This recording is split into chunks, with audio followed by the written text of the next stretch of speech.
रात के 10 बज रहे थे। मुर्दा घर में काम करने वाले सारे कंपाउंडर और डॉक्टर्स घर जा चुके थे। तभी उसने अंदर से एक अजीब सी आवाज सुनी, मानो अंदर कोई लॉकर के लोहे के दरवाजे पे कुछ पटक रहा हो।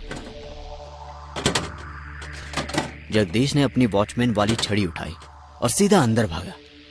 अंदर जाते ही जगदीश ने सारी लाइटें जलाई और उसने अपने सामने जो देखा तो वो डर गया। अंदर बड़े बड़े बैग्स में कई सारी लाशें थी और उनमें से एक लाश सबसे ज्यादा घिनौनी थी। उसे देखकर जगदीश को उल्टी आने लगी।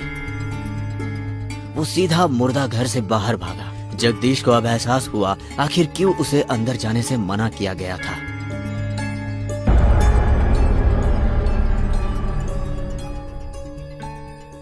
रात के ठीक 12 बज रहे थे। अब जगदीश को नींद आने लगी। जगदीश की आग लगी ही थी कि तभी उसने फिर से आवाज सुनी। इस बार जगदीश ने तय किया कि वो अंदर नहीं जाएगा, बल्कि बाहर से ही अंदर झांक कर देखेगा कि आखिर मांझरा क्या है। जगदीश ने अपनी वॉचमैन वाली छड़ी उठाई और मुर्दाघर की खिड़कियों से अंदर झांकने लगा। अंदर झांकते ही जगदीश ने देखा कि एक आदमी मुर्दाघर के लॉकर को खोलकर उन लाशों के साथ कुछ कर रहा है। जगदीश ने उसे देखते ही आवाज उठाई,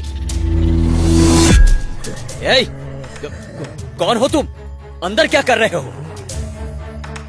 उस आदमी ने पलट कर नहीं देखा, बल्कि वो उसे अनसुना करके दूसरे लॉकर खोलने लगा।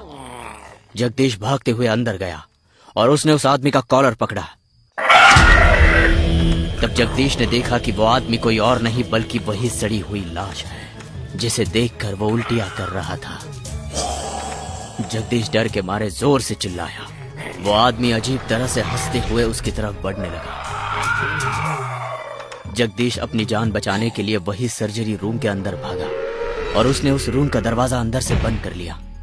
जगदीश ने कांपते हुए अपनी जेब से अपना फोन निकाला और उसके दोस्त को फोन किया। हेलो हेलो, मुझे बचाओ, ये लोग मुझे मार डालेंगे, मुझे बचाओ, हेलो हेलो हेलो, ये लोग मुझे मार डालेंगे, मुझे बचाओ, हेलो हेलो हेलो। उसके दोस्त को पहले तो कुछ समझ में नहीं आया। उसने उसे शांत करते हुए उसके साथ क्या क्या हुआ ये पूछा, और जब जगदीश ने उसकी सारी बात बताई तो उसके दोस्त ने उसे उसी कमरे के अंदर रुककर उसका इंतजार करने को कहा। जगदीश ने फोन रखा ही था तभी कोई जोर से उस कमरे का दरवाजा खटखटाने लगा।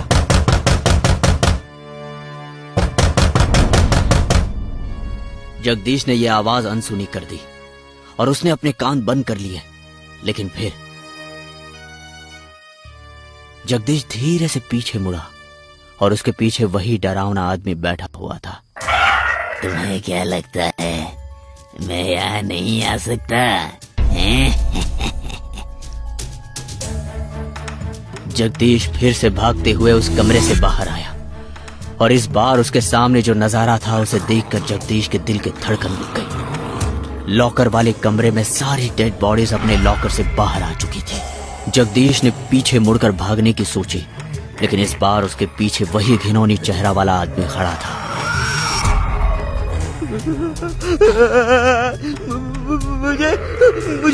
मुझे जाने दो, मुझे जाने दो यहाँ से, मुझे यहाँ से जाने दो,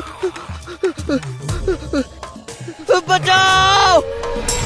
उन सब ने उसे चारों ओर से घेर लिया और जानवरों की तरह उस पर टूट पड़े।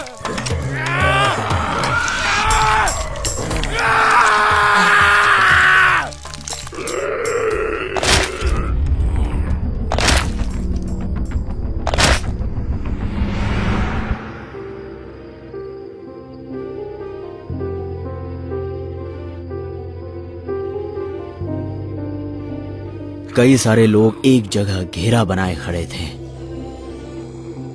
थोड़ी देर बाद जगदीश का दोस्त हांफते हुए वहां पहुंचा तो उसने देखा।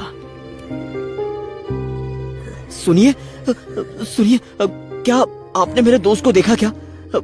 वो यही नाइट वॉचमैन का काम करता है। और वो सब लोग उसकी तरफ मुड़े और वो चिल्लाया क्योंकि वो सब की सब लाशें थी। उसका दोस्त वही नीचे जमीन पर पड़ा था और अब शायद उसकी बारी थी।